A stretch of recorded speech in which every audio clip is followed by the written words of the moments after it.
Hello everyone, and welcome to Eckler's Garage.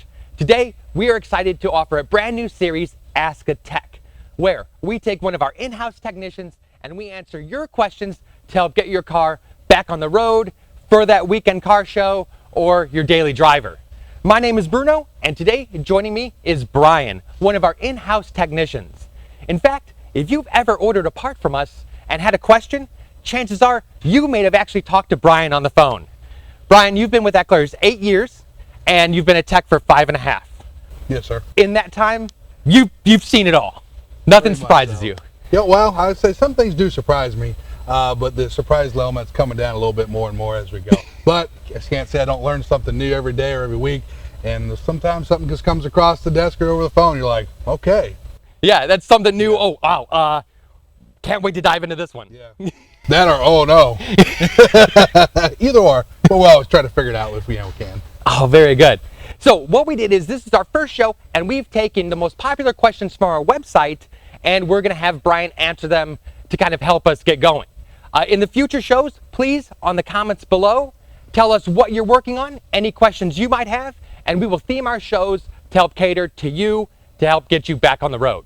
All right, Brian, our first question. What is an offset trailing arm, and what is the advantage to running a set of offset trailing arms? Well, with your factory trailing arms on, like I say, C2 and C3 Corvette, you're really limited on space as far as the tire width and wheel width.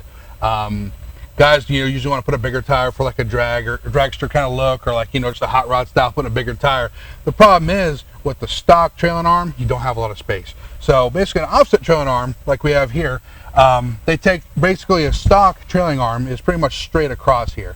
But what we do is we take this and it's modified to allow a wider tire on a stock wheel or a wider tire and wheel combination. So it really helps, giving you that extra, it's bringing the tire in, and instead of going out with it and having a tire or wheel that sticks way out of the fender, it helps bring it in, have a nice offset, and a wider tire. So it really helps guys that want to autocross these cars, or have more horsepower, need a bigger tire, that kind of stuff. You really won't see a stock car with these on them. Okay. But something that's been modified, or more like a pro touring car or something, this is a great option.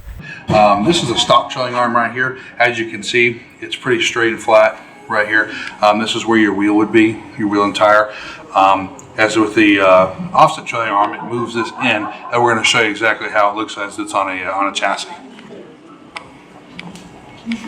As you can see, this is the offset trailing arm, and this gives you a lot more space for a wider wheel and tire, as much as you can have, because the shock and stuff is still very close, but this gives you just enough room to run a little bit wider tire and wheel.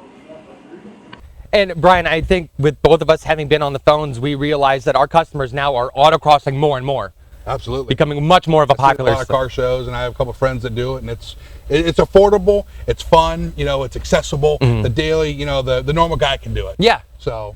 Yeah, basically what, you have a helmet, $50, you can go roast tires in a parking lot and be legal. Yeah, a little more $50, but that's kind of the point. Okay. All right, next question. I ordered a set of coil springs for my car from your company, and they are a lot shorter than the originals. Is this okay? Yes, absolutely. We get this question daily. A lot of these cars, the 60s, 70s, 80s, the engineers, the factory put real tall springs on the cars. The newer springs, when you get them, they're going to be sometimes 2, 3, 4 inches shorter. The difference is the newer springs have a thicker coil. They've been designed a little bit. They might have another extra coil or two.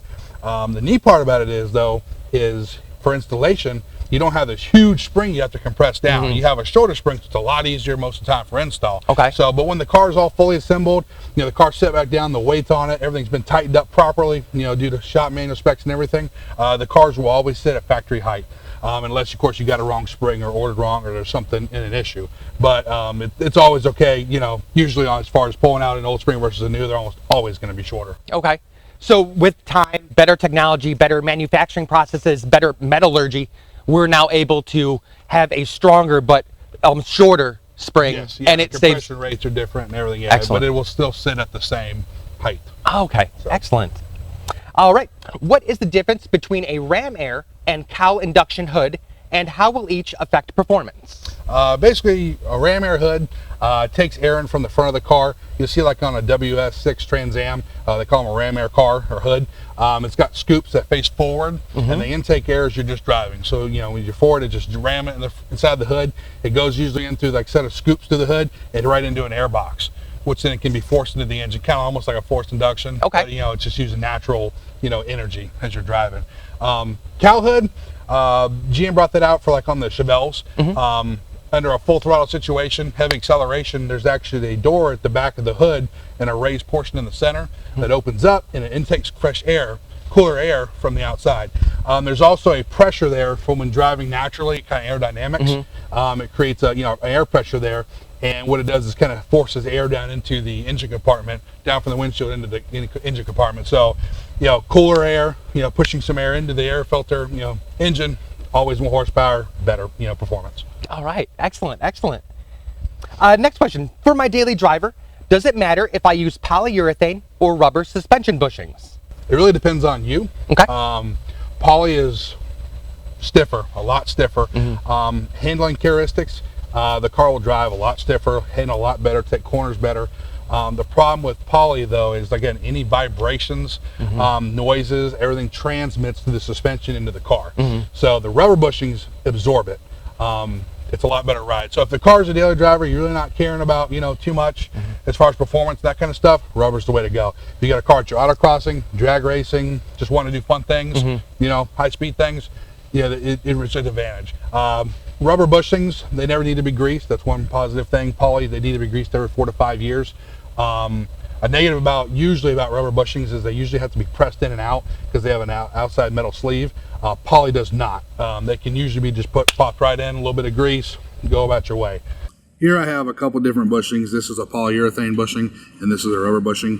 As you can see, they kind of look the same, but when you're feeling them, moving them, a rubber bushing you can do this with, a poly you cannot. I know it's kind of hard to see here, but you cannot push or squish down this material. That's how much firmer.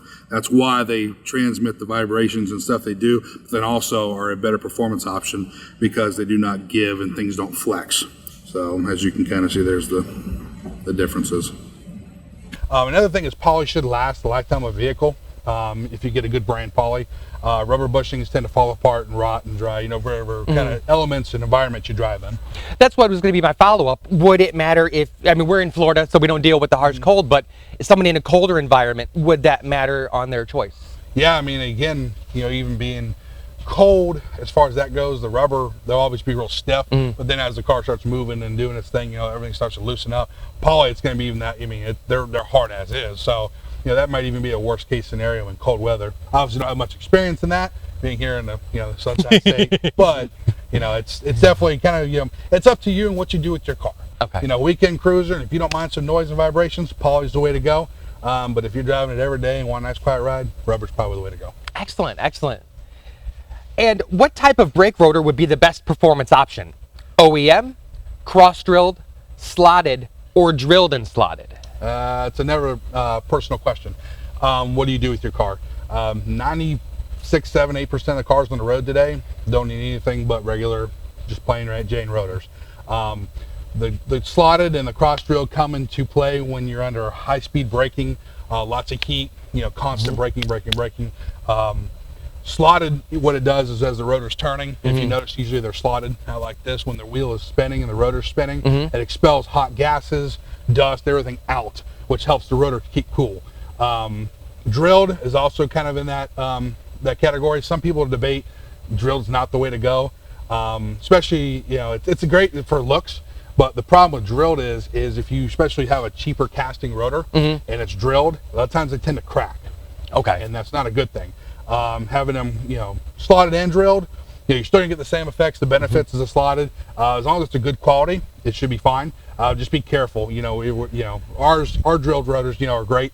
But as far as, you know, if you get like a cheaper one that are set from, you know, lower cost places and stuff like that, it could be an issue. But if you're daily driving the car, OEM's the way to go. You know, performance, autocross again, high speed tracking, you know, road course racing, that's the real benefits to slotted and drilled rotors. But then again, if you look at most cars, race cars, I should say, almost all the rotors are slotted. I have seen a few that have drilled. Okay. But if you just Google it and you look and see, you're going to see lots of slotted. So that's usually, and it looks cooler. So Yeah. that's usually, where people lean. So what automatically comes to mind is the 24-hour races or nighttime races when you just see the heat, they're all red. Oh, yeah. And they're just, so that would be a slotted. Yeah, and a lot of times those are carbon rotors. And those, a lot of I've seen that are drilled. I think that's more of a material thing. But those rotors, the hotter you get them, the better they work. Because of expansion, right? Yeah, I mean, just as far as the materials and the way they're designed, Okay. the hotter they get, the better they grip. Excellent. So we can talk a lot about that, the engineering behind all that. Okay. All right, last question, Brian. I'm looking to get into auto restoration. I do not have any personal connection to old cars, but I want something that has a lot of parts readily available. Do you have any suggestions? Well, depends on how big your pocketbook is. 69 Camaro, first gen Camaro, 67, 68, 69, you can literally get a subframe, stocker, performance, a whole entire body, complete interior kits. I mean, you can get everything for it. Everything's available. I mean, problem is, the cost. If you have no budget, those cars, your Tri-5 cars, 55, 56, 57, great. The Chevy trucks have really come hot on the market. There's a ton of parts available from the mid 50s up into the, the 90s now. So those are a great choice as far as something that's readily available. The trucks being in there, they're on the lower end of the scale as far as cost, but they're rising rapidly. So, but the Tri-5s and the Camaros and the Chevroles are getting there too. Those are the ones that have a ton of parts available. Okay. Did you ever think that the barn truck craze would take off as crazy it is now? Barn truck? Yeah. Kind of like a rat rod. The ones you see in people's yards that people are buying and turning and selling for huge profits. Yeah, it's great. I mean, the barn finds are awesome. Some people want the originality, and then some want something that's been put away for 40 years, and then they do an LS swap, and they do new suspension and everything, and it drives new, and it drives awesome. But then it looks like it's been stuck, like I said, in a barn for 40 years. So that's definitely a hot craze right now, for sure. Excellent, excellent. Well, Brian, thank you so much for your time. We appreciate it. You're welcome. Guys, thank you so much for tuning in. Please like, subscribe, send us comments, tell us what you want to know about the vehicle you're working on, and we will get back to you with plenty more videos from Eckler's Garage. This has been Ask a Tech. I'm Bruno. This is Brian. Thank you guys very much. Take care.